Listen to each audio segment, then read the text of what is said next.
तो उत्तर प्रदेश पुलिस तनाव में जी रही है। लगातार हो रही घटनाएं यही कहानी बयां करती हैं। कभी गाजियाबाद, कभी कानपुर, कभी बिजनौर। सिपाही से लेकर दरोगा और अधिकारी अपनी सर्विस रिवॉल्वर से खुद को ही शूट कर अपनी जान दे रहे हैं। आत्महत्या के दंश से जूझती यूपी पुलिस। लगातार सामने आ रहे हैं सुसाइड के मामले। सिपाही से लेकर अधिकारी तक दे रहे हैं जान। आखिर किसके खौफ में है खाकी?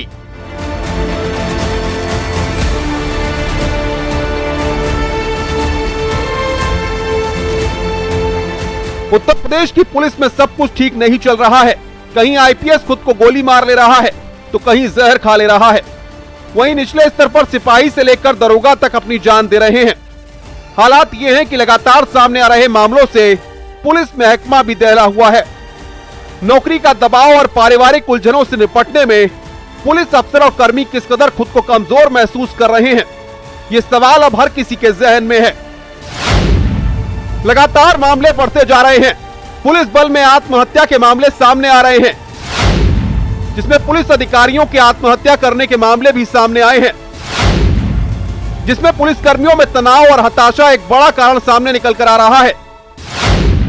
दरअसल उत्तर प्रदेश पुलिस 2.5 लाख कर्मियों के साथ सबसे बड़ा पुलिस संगठन है और आत्महत्या के मामले क्या सिर्फ काम के बोझ की वजह से सामने आ रहे हैं, यह भी एक सबसे बड़ा सवाल बना हुआ है। पिछले वक्त को याद करें तो आईपीएस राजेश साहनी और आईपीएस सुरेंद्र कुमार दास ने आत्महत्या की थी। लखनऊ में सिपाही रामप्रकाश वर्मा ने फांसी लगाकर आत्महत्या की थी। अब ऐसे में यह सवाल खड़ा होने लगा है कि आखिर पुलिसकर्मियों के सुसाइड के मामले सामने क्यों आ रहे हैं। अगर हम देखें तो 2004 में लगभग 30,000 प्रमोशन हुए। उसके बाद कोई विशेष प्रमोशन की योजना अब तक सामने नहीं आई। एक बात और सामने आई है कि राजनेता, मानवाधिकार कार्यकर्ता, आरटीआई, अदालत और जनता का बढ़ता दबाव, बार बार हो रहे तबादले भी पुलिसकर्मियों को हतोत्साहित करते हैं। साल भर में पुलिसकर्मी के पास 106 छुट्टियां होती हैं, लेकिन मिलती नाम के केवल 70 हैं। तनाव पारिवारिक कारणों से भी हो सकता है, परिवार से दूर रहने के कारण भी हो सकता है, रहने खाने पीने की सुविधा ढंग की ना होने के कारण हो सकता है। जिन बैरकों में रहते हैं वहाँ की स्थिति बहुत ख़राब है और जब परिवार में तनाव होता है, जब उनको आवश्यकता होती है अवकाश की, तो अवकाश नहीं मिल पाता है। मैंने पेपरों में पढ़ा है कि मुख्यमंत्री जी ने एक आदेश जारी किया है या करने वाले हैं कि साप्ताहिक एक दिन उनको अवकाश मिलेगा। ये एक अच्छा कदम है। दूसरा, साइकोलॉजिस्ट, मनोवैज्ञानिक जो हैं वो एम्प्लॉय किए जाने चाहिए पुलिस में। आइए अब आपको पिछले कुछ वक्त में हुई आत्महत्या की घटनाओं के बारे में बताते हैं। बिजनौर में सिपाही अंकुर राणा ने खुदकुशी की। बागपत के दरोगा मधुप सिंह ने गोली मारकर आत्महत्या की। लखनऊ में आईपीएस राजेश साहनी ने किया सुसाइड। कानपुर में आईपीएस सुरेंद्र कुमार दास ने किया सुसाइड। लखनऊ में मोहनलालगंज में सिपाही रामप्रकाश वर्मा ने लगाई फांसी। लखनऊ में सिपाही राजरतन वर्मा ने जून में आत्महत्या की। बांदा में कांस्टेबल नीतू शुक्ला का शव आवास में लटकता पाया गया। बाराबंकी में महिला कांस्टेबल मोनिका ने पंखे से झूलकर आत्महत्या कर ली। फर्रुखाबाद में दरोगा तार बाबू तरुण ने सर्विस रिवॉल्वर से खुद को गोली मारी। जो फोर्स के मुखिया हैं, चाहे वो थाने का थाना अध्यक्ष हो, चाहे जिले के कप्तान हो, चाहे एडिशनल एसपी हो, जो सीनियर ऑफिसर, सुपरवाइजरी ऑफिसर्स हैं, जब तक वो अपने कर्मचारियों को थोड़ा सा, जिसे कहते हैं ना, एक जो अपनापन वाली जो बात होती है ना कि हमारे अपने लोग हैं ये, इनको गले से लगा के रखने की ज़रूरत है। इनकी समस्याओं को सुनने की ज़रूरत है, इनकी बात सुनने की ज़रूरत है, क्योंकि वो अपनी बात लोगों से, जब अपने अधिकारियों से कह नहीं पाते और अंदर अंदर घुटते हैं तो ये परिस्थितियां आती हैं। यूपी पुलिस में काम और पारिवारिक तनाव एक बड़ी समस्या बनकर सामने आ रहा है। इसके चलते हाल में यूपी पुलिस के कई जाबाज सुसाइड जैसा कदम उठा चुके हैं। उत्तर प्रदेश में पुलिस कर्मियों द्वारा बढ़ते आत्महत्या के मामले को लेकर यूपी पुलिस की चिंता बढ़ती जा रही है। प्रदेश के डीजीपी ने अब पुलिस कर्मियों को तनाव और अवसाद से निपटने के लिए मनोवैज्ञानिकों की मदद लेने का फैसला किया है। साथ ही पुलिस कर्मियों को साप्ताहिक अवकाश देने के लिए पायलट प्रोजेक्ट भी शुरू होने जा रहा है। Bureau report, news 18। आइए अब आपको 10 कारण बताते हैं जिसकी वजह से पुलिसकर्मी आत्महत्या कर रहे हैं।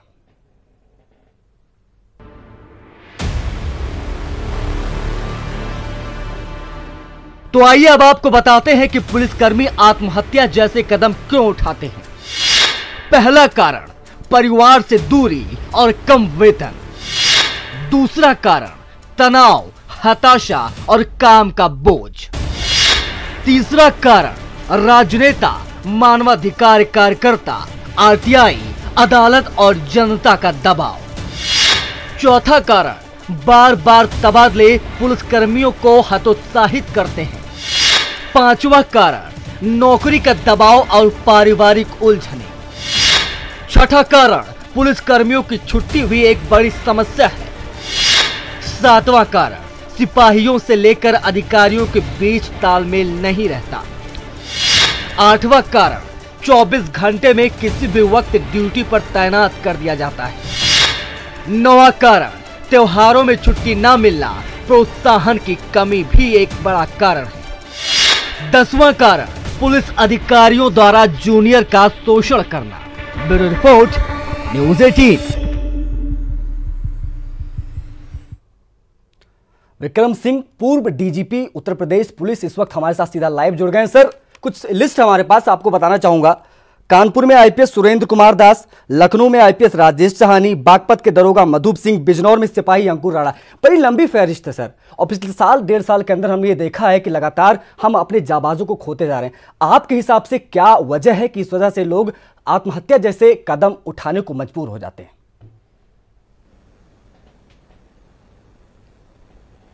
आशीष जी, इस दुखद और गंभीर पहलू पर आपने इस पे चर्चा की है, इसके लिए आपको और आपके चैनल को बहुत बहुत आभार और साधुवाद। ये वो विषय है जिसके ऊपर हम या तो चिंता भी नहीं करते हैं, न चर्चा करते हैं, जिसके कारण ये दुखद घटनाएं होती हैं। और जो हमारे वरिष्ठ पुलिस अधिकारी हैं, उनके द्वारा इसमें जो हस्तक्षेप करना चाहिए। एक विद्वान पैनलिस्ट ने, शायद राय साहब थे, उन्होंने कहा था कि अधिकारियों का एक, जब ये कहा जाता है कि माता पिता और गुरु का जब समावेश होता है, तो पुलिस अधिकारी का वो भी कर्तव्य है कि अपने सहकर्मियों को, अपने अधीनस्थ अधिकारियों कर्मचारियों को पुत्रवत और पुत्रीवत माने, और पिता और पुत्र का जो संबंध होता है वही वरिष्ठ अधिकारी और नीचे का होता है। ये चीज मेरे कार्यकाल में तो रहा करती थी, कालांतर में इसमें बहुत गिरावट आई, क्योंकि सब अवसादग्रस्त होते चले जा रहे हैं। पहले यह था कि केवल अराजपत्रित अधिकारी अवसादग्रस्त होते थे, बाद में यहां तक हुआ कि डिप्टी एसपी, आईपीएस, और अब तो यह भी कहा जाता है कि पुलिस महानिदेशक स्तर के अधिकारी तक अवसादग्रस्त है। क्यों? नंबर 1, अनुचित और अवांछित दबाव, राजनैतिक हस्तक्षेप, जनता के समक्ष और सिनेमा आदि में उनका ऐसा चित्रण करना जैसे उनसे बड़ा कोई विलेन हो नहीं सकता है।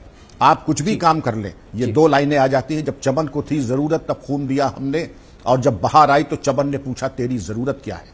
यह संतोष का विषय है कि अब मनोचिकित्सक की व्यवस्था की जा रही है। पैरामिलिट्री फोर्सेज में तो पहले ही हो चुकी थी, लेकिन अब समस्त पुलिस बलों में, क्योंकि ये एक बीमारी है, ये रुग्ण अवस्था है। चित्त की और मन की रुग्ण अवस्था के हस्तक्षेप में अगर मेडिकल इंटरवेंशन हो जाता है तो इसका इलाज पूरी तरह से संभव है। पुलिस अधिकारियों का इस प्रकार का प्रशिक्षण भी होता है कि वो अवसाद के चिन्ह अपने परिवार के सदस्यों में भली भांति देख लें। अगर उसमें बालचन में गुमसुम रहने लगा है, अगर वो भूलने लगा है अपने ड्यूटी को, अगर उसके स्मरण शक्ति क्षीण होती जा रही है, या उसका काम में मन नहीं लग रहा है, जरा जरा सी बात पे वो रोने लगता है, या उसकी डायरी के ऊपर या हमारे जो आंतरिक अभिसूचना है उसमें ये देखें कि क्या वो बहुत गम की बातें तो नहीं कर रहा है। विक्रम जी आपको रोकना चाहूंगा माफी के साथ, लेकिन यहाँ पर अब ये चीज देखने को मिल रही है सर कि अब जो है शासन के द्वारा कोशिशें की जा रही है, ऐसा नहीं कोशिशें नहीं की जा रही, अब कोशिशें शुरू की गई हैं। साप्ताहिक अवकाश की बात सामने आ रही है। जो प्रेजेंट के डीजीपी हैं ओपी सिंह, उन्होंने सीधे तौर पर कहा है कि अब जो है मनोचिकित्सक लगाए जाएंगे, उनके दिमागी स्थिति को समझने की कोशिश की जाएगी, वो किस तनाव भी जी रहे हैं ये हम जानने की कोशिश करेंगे। आपको क्या लगता है इसके अलावा और क्या कुछ चीजें होनी चाहिए, क्या पहल की जानी चाहिए ताकि हम अपने जाबाजों को ना खोएं?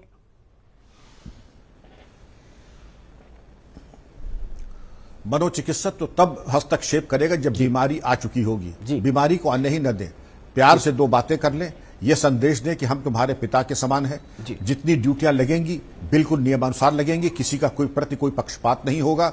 और अधिकारी का काम यह भी है कि राजनेता और जनता या मानवाधिकार कोई भी अवांछनीय हस्तक्षेप करेगा तो चट्टान की तरह अधिकारी खड़ा हो जाएगा। मुझे याद है कि मेरे अधिकारियों ने यह सुख मुझको दिया था, आप निश्चिंत होकर काम कीजिए, कोई भी हस्तक्षेप आएगा, कहीं से आएगा, मेरी जिम्मेदारी है। गर्दन कटेगी तो सिर्फ मेरी कटेगी, आप लोग बेखौफ होकर काम कीजिए। आज कदाचित मैं अपने को भी उसमें दोषी मानता हूं, शायद ये रौद्र रूप या ये इस प्रकार का दृढ़ हस्तक्षेप शायद हमने नहीं किया। कालांतर में ये परंपरा समाप्त होती चली गई। आज तो मैं समझता हूं कि सैनिक सम्मेलन की जो परंपरा होती थी, हस्तक्षेप करने की, महीने में एक बार सबकी समस्या सुने। अगर आपने समस्या सुन ली, 50% समस्या का निराकरण वैसे ही हो जाता है। और अगर आपने कुछ सार्थक प्रयास भी कर लिया तो 30% समस्याओं का निराकरण आपके स्तर पे हो जाता है। छोटी छोटी बातें होते हैं। सिपाही, सब इंस्पेक्टर, डिप्टी एसपी बड़े छोटे में प्रसन्न हो जाता है। आप बुला के एक प्याला चाय पिला दीजिए, मैं समझता हूं कि वो आसमान के तारे तोड़ के ला के दे देगा। उसकी बात सुन लीजिए, थोड़ा सा सम्मान दे दीजिए, अवकाश दे दीजिए। ये जीरो बजट के काम मैं आपसे बता रहा हूं। अगर इतना ही कर दें, अवसाद पुलिस में नहीं होगा। ये बहुत बहादुर, बहुत ही प्रशिक्षित फोर्स है। जरा सा आपका समय, आपका प्रेम और आपका ध्यान चाहता है। और अगर कोई ऐसी समस्या परिवार के या जमीन की कहीं से कोई आती है, उसमें हस्तक्षेप करने में कोई बुराई नहीं। ये हमारा कर्तव्य भी है, ये हमारा धर्म भी है।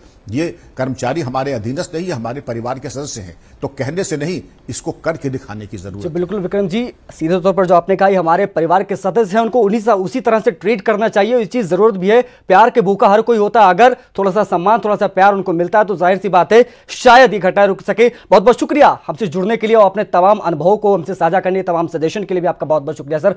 लगातार पुलिस कर्मियों के जान देने के मामले सामने आने के बाद अब यूपी पुलिस मनोवैज्ञानिकों का सहारा लेने जा रही है।